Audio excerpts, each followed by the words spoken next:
right. Let's fast forward a little bit. Jesus. All right, so we did a custom trunk setup for Simply Constant's Tesla. Removed the labels, put in some really cool sort of like circuit graphics in the compressors. The management, we kind of did it as sort of like a brain with a chip and my logo in the front because it's the brain of the air system. The owner wrapped his own tank, or got his buddy to wrap his tank, which I think is really, really cool. And we did a nice, clean, hardline setup. It kind of flows. So you got the brain of the electronics, you got the compressor supplying the voltage into the battery. So it's kind of, this is kind of like the theme that I came up with. The Duracell was sort of the idea of the battery, but we just took it a little bit step further, utilizing the 2-wire dual pack compressors. We did a nice little clean setup that kind of flows really, really, really good. I had a further idea where we were gonna wrap the lines in black and then do like little electrons going through, or maybe do like little pulses. But I think I like the chrome ends or the polished ends, and then the polished ends with the polished lines just work perfectly. The black matches the rest of the tank. So I think this is a nice, really, really clean, you know, but cool setup. Anyone that will look at it will be like, yo, this is really cool Duracell battery, right? So that's that. This is the height. This is maximum aired out, which is quite a lot on 19s, which is not too bad, about 2-finger gap easily. And this is the maximum height in the back. Now, the management is triggered with a remote key.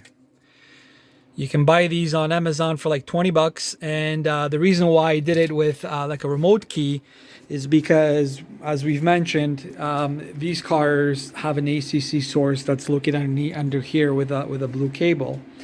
But it's always constant. And the reason why that is these cars have proximity sensors. The owners are able to check up on them. So there's really no key for this car, just like with a regular ignition. And most of these managements, with this 3P or R management or any of the managements, obviously work with a key trigger or an ACC signal that's triggered by a key, and that releases a current, and then it powers up the relay. The relays turn on the compressors. And the reason why that is so the compressors are not always on. And why does that make a big difference? It makes a big difference is because the Vire compressors, they have a check valve, which is over here.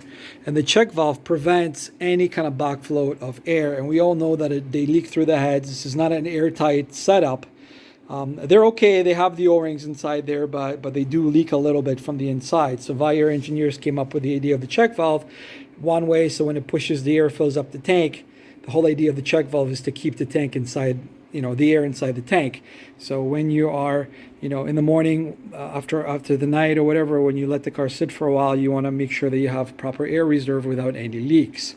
So what happens is you don't want the relay to be constantly on, especially on a Tesla, which is constantly on. So a switch setup works perfectly. But a lot of guys or a lot of installers will do like a little kill switch over here. They can turn it on. We took it a step further. I've decided to, from now on the Teslas, use a remote trigger switch, which is essentially a powered relay. It's a circuit, very simple circuit. Let me zoom it in. But as you guys can see, it has a positive pole and a negative pole, which powers the actual receiver. And then you have the different types of kind of wiring that you want. We have it wired as a switch. Let me find it. It is right here.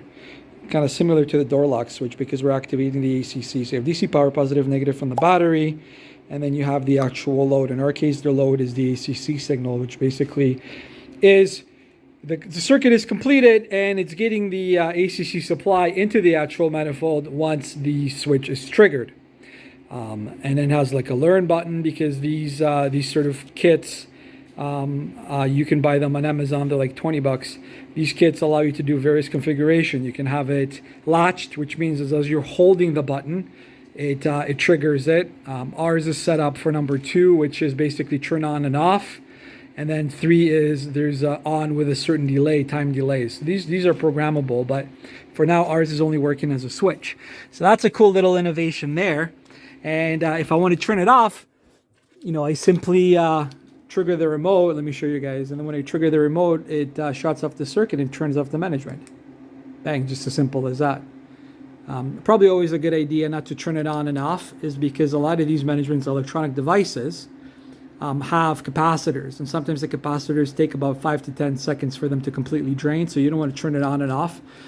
You can cause a short circuit, or you can cause, most of the time not, a lot of these devices are protected by a fuse, but you don't want to blow a fuse. So we're going to give it some time. We're going to trigger it on. It triggers the management. And right now it's set up for auto air out.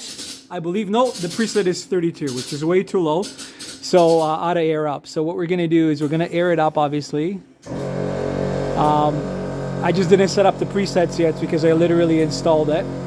But this will also give the owner flexibility, because, for example, if he's got the car aired out and he wants to turn it on and complete the circuit, he can actually do it from like a patio, and then that will allow him to put the management into supply mode, meaning that ACC will be completed, it'll be live, and they're able to control the management with their app. So it just gives so many more flexibilities and options. Whereas, for example, anyone that has an ACC signal, which is key triggered, they'll have to be inside the car, turn it on, and then they'll be able to play with it. Or if they select an ACC signal or current source that's always live, and that's it, there we go. And then it incorporates this switch, even for like a regular car, provided it's not manual, it does not have an auto start, right? It will allow you to basically trigger it and turn on the management with the use of a trigger button, and then that will allow you to basically put it into on mode, meaning it'll get the power, and you're able to actually control the app functions of the management using the app.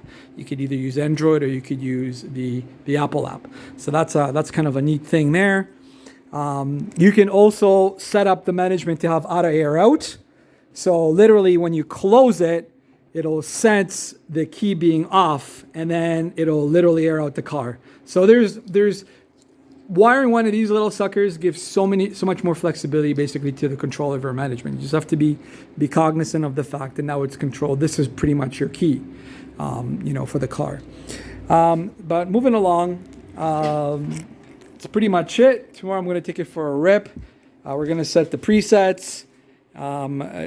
This is an all-wheel drive car. We'll show you a video on how the car looks aired out and how it sits. So stay tuned. So it's very, very, very, very important for the Model 3 Teslas for you guys to make sure you orient the struts or the shocks, the air shocks, the appropriate way, because we've seen some horror stories of some inferior China stuff that's kind of been out there. Not to say that all China is inferior, because there's really good quality stuff made in China. Like, for example, Airlift is made in China, right? Assembled in Michigan. But the thing is that notice the orientation of where the front hook is. This is the front driver side. This little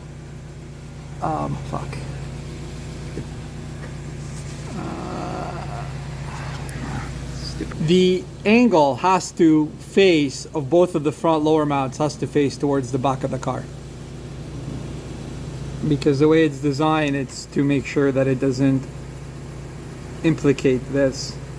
If you have it swapped the other way, so if you have the straight part, which is over here, let me kind of shine the lights. If you have the straight part on this side, it's very easy to swap these lower mounts. What's going to happen is that straight part is going to hit this, and it's going to bend your whole shock, and that's a disaster. We've seen it because with the Tesla Model 3, it's very important that the lower orientation of the air strut is put in the correct way, and also it coincides with the upper way, because the upper parts, the upper mounts of the Tesla go inside the actual assembly in a specific way. So the upper part and the lower mount part have to match together, otherwise the car is not going to work the right way. So just make sure that when you guys do install coilovers or any kind of performance suspension, God forbid there's a mistake where they assembled it together and there's poor quality control, that these are reversed, you are going to suffer from having this fork literally bend on you, and you will have in crazy suspension damage. So just beware. The little humps that you guys can see over here are facing towards the back of the vehicle.